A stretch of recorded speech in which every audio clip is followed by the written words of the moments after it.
Hi, I'm John Tartaglia. Meet me at the Muny.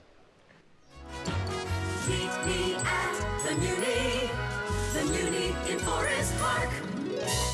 Hi, I'm Mike Isaacson, the executive producer of the Muny, and I'm here on the West platform with John Tartaglia, who is here in our production of Aladdin playing the Genie. Yes. Now, I know that you're a very serious method actor, so Yeah. you've been hanging around lamps, studying wisps of smoke. How you been doing this? I've secluded myself inside of a cardboard box for the past 4 weeks to get to know, he has issues with being in a little bitty living space. So I've been doing that. And how has that been going? It's been great.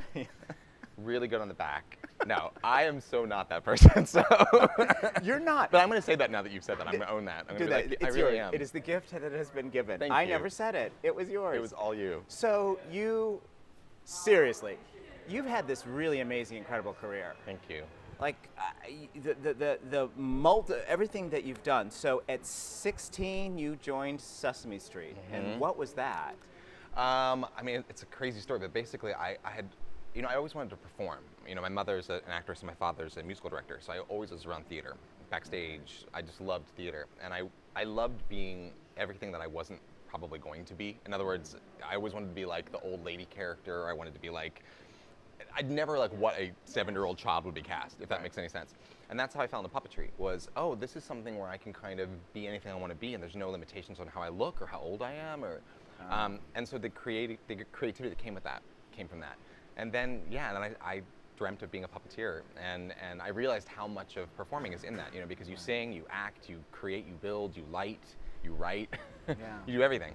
And so yeah, so through a series of amazing events, I was cast at 16, and I started working there and moved to New York City. And well, it's so fascinating because it's to me, what's similar about that and what we're all working on in Aladdin is you have this sort of really imaginative theatricality that's complete make-believe, yet it completely depends on the truth.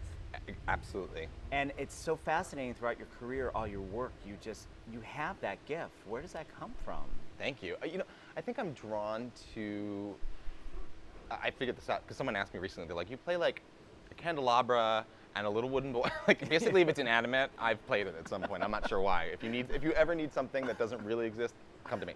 And I think it is because I love using those things as a way to tell a story, someone once said like any kind of, whether it's puppetry or storytelling like we're doing with Aladdin, it's very abstract, and you kind of put into it what you see, and you use your imagination. I think I love that. I love anything that's kind of ultra creative, and I don't know. I hope that's what it is. I mean, it is. But the other thing that you're going to get to do in this show on this stage is, when the Genie enters, it's here comes anarchy. Yeah. We've been doing this nice storybook, and it's really beautiful and fun, and suddenly someone comes in and starts ripping up our pages, and that's you. Woo! Which is what I do best. Yeah. No, yeah, and I think that's why I loved the movie originally too. Yeah. It was the first time they had kind of broken that mold where, like, with Robin Williams, who's brilliant, making all these kind of like current day references, and for some reason it was okay. Right. You know what I mean? Yes. Like I don't know why. I think it's maybe the allowance of the story and the fact he's a genie, but which I'm really excited about, because I think that's why people love this story, is that the genie really kind of is like their naughty friend who like says all these things that he shouldn't say because he's in the middle of a show, but he can get away with it, Yeah, no, it's sort of that thing, like the villain or that character is always the most fun for the audience, and so I'm really excited to see what you come up with every night. I'm excited. It's a huge, for me, it's a lot of pressure, not because. I think because of the fact that it's such an iconic character. Yeah. And I have a lot. When I played Lumiere in Beauty and the Beast on Broadway, I felt the same pressure. I was like, okay, people love Be Our Guest. They love this character.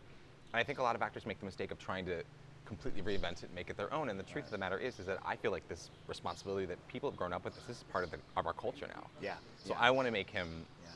But make him my own, but also really all the wonderful things that Robin brought to it and that people fall in love with too.